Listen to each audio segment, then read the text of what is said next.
Hello friends, welcome to Rani's kitchen. నేను మీ రాణి. ఈరోజు గోంగూర పచ్చడి చూద్దామండి. చాలా చాలా టేస్టీ అయిన చట్నీ ఇది. ప్రతి ఇంట్లోనూ ప్రతి ఒక్కరికి నచ్చే చట్నీ అండి. ఈ చట్నీ అనేది రైస్కే కాకుండా దోశలకు, ఇడ్లీకి చాలా చాలా బాగుంటుంది. ఆ ప్రాసెస్ అంతా చూపిస్తాను. వీడియోని మధ్య మధ్యలో స్కిప్ చేయకుండా ఫస్ట్ నుంచి లాస్ట్ వరకు చూడండి. ప్రాసెస్ అనేది డిఫరెంట్గా ఉంటుందండి. ఎప్పుడు అందరూ చేసేలా కాకుండా కొంచెం టేస్టీగా, చాలా కమ్మగా అనిపిస్తుంది. మీరు వీడియోని స్కిప్ చేయకుండా చూడండి. ఇంకా స్టార్ట్ చేద్దాం. ఒక గోంగూర కట్టను తీసుకుని ఆకులన్నీ ఇలా కట్ చేసుకుని గిన్నెలో ఎక్కువగా వాటర్ అనేవి తీసుకోండి. ఆ వాటర్లో ఎక్కువసేపు కడుక్కున్నట్లయితే ఇసుక అనేది అంతా పోతుందండి. అలా శుభ్రం చేసుకుని పక్కన పెట్టుకోండి. ఇప్పుడు కారానికి తగిన ఎండుమిర్చిని తీసుకోండి. తొడిమిలు తీసుకుని ఎండుమిర్చిని పక్కన పెట్టుకోండి. స్టవ్ ఆన్ చేసి కళాయి పెట్టుకుని ఆయిల్ పోసుకోండి. ఆయిల్ కాగిన తర్వాత ఎండుమిర్చి అన్నీ కూడా దోరగా ఫ్రై చేసుకుని గిన్నెలో వేసుకోండి. అవన్నీ తీసుకున్న తర్వాత ఒక టేబుల్ స్పూన్ పచ్చిశనగపప్పును కూడా బాగా ఫ్రై చేసుకుని ఎండుమిర్చి తీసుకున్న గిన్నెలోకి వేసేసుకోండి. అదే కళాయిలో ఒక టేబుల్ స్పూన్ ధనియాలు కూడా వేసుకుని బాగా ఫ్రై చేసుకుని వాటిని కూడా ఎండుమిర్చి తీసుకున్న గిన్నెలోకి వేసేసుకోండి.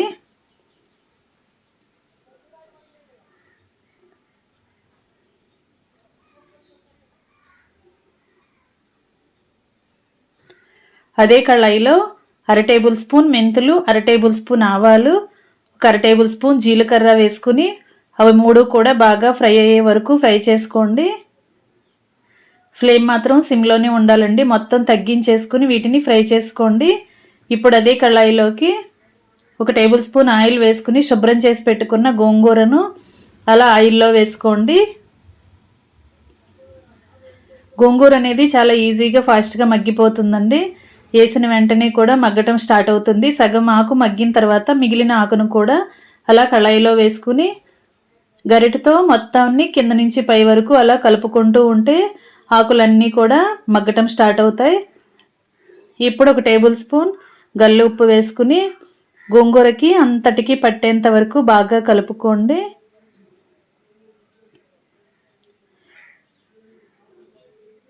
గోంగూరలో ఉన్న వాటర్ అన్నీ కూడా ఎగిరిపోయి ఆకంతా కూడా ముద్దలాగా దగ్గర పడేంత వరకు ఉడికించుకోండి. వాటర్ అనేవి ఏమీ లేకుండా ఇలా మొత్తం కూడా కళాయికి అంటుకోకుండా ముద్దలాగా వచ్చేయాలండి. అంతవరకు కూడా బాగా ఫ్రై చేసుకోండి. ఇప్పుడు స్టవ్ ఆఫ్ చేసుకోండి. ఇదంతా కూడా ఒక గిన్నెలోకి వేసుకుని చల్లారి పెట్టుకుందాం. ఈ లోపుగా మనం ఎండుమిర్చిని, ధనియాలు అన్నీ ఫ్రై చేసుకుని వేసుకున్నాం కదా, అవన్నీ కూడా మిక్సీ జార్లోకి తీసుకుని టేస్ట్కి సరిపడా గల్లు ఉప్పు వేసుకుని రాళ్ళ ఉప్పు వేసుకోండి. ఇదంతా కూడా పౌడర్లా మిక్సీ పడదాం. దీనిలోకి 4-5 వెల్లుల్లి రెబ్బను కూడా వేసుకుని మొత్తం కూడా ఇలా నేను చూపించే విధంగా మెత్తగా పౌడర్లా చేసుకోండి. ఎండుమిర్చిలో ఉన్న గింజలతో సహా మెత్తగా నలగాలండి. అంతవరకు కూడా గ్రైండ్ చేసుకుని చల్లారిన తర్వాత గోంగూరను కూడా అలా వేసుకుని అదంతా కూడా కారానికి పట్టేంత వరకు గ్రైండ్ చేసుకోండి. ఎండుమిర్చి కారం అంతా కూడా గోంగూరలో బాగా కలిసేంత వరకు కలుపుకోండి. చట్నీ రెడీ అయింది కదా. ఇప్పుడు స్టవ్ ఆన్ చేసి కళాయి పెట్టుకుని ఆయిల్ పోసుకోండి. ఆయిల్ కాగిన తర్వాత పోపు దినుసులు వేసుకుందాం. కచ్చపచ్చగా దంచిన వెల్లుల్లి రెబ్బలు కొన్ని వేసుకోండి. ముక్కలుగా కట్ చేసుకున్న ఎండుమిర్చిని కూడా కొన్ని వేసుకోండి. ఒక టేబుల్ స్పూన్ పచ్చిశనగపప్పు, జీలకర్ర, ఆవాలు వేసుకోండి. చిటికెడు మెంతులు కూడా వేసుకుని కడిగి పెట్టుకున్న కరివేపాకులు కూడా వేసుకోండి.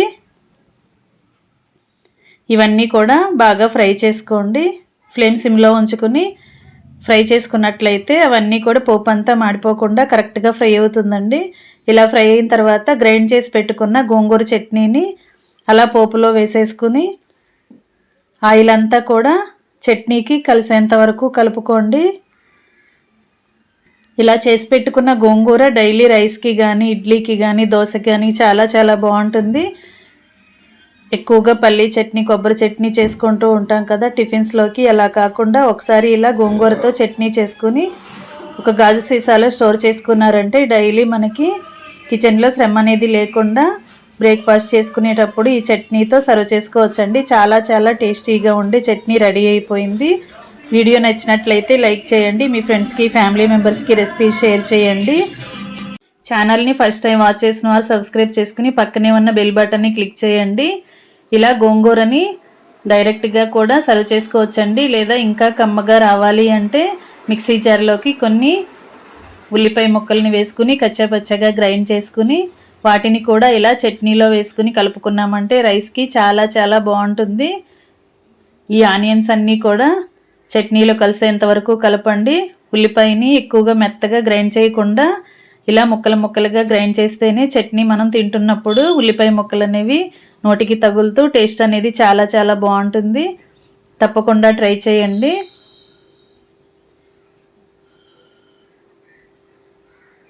వీడియో నచ్చినట్లయితే లైక్ చేయండి. మరొక రెసిపీతో మళ్ళీ కలుద్దాం. Thanks for watching. నేను మీ రాణి.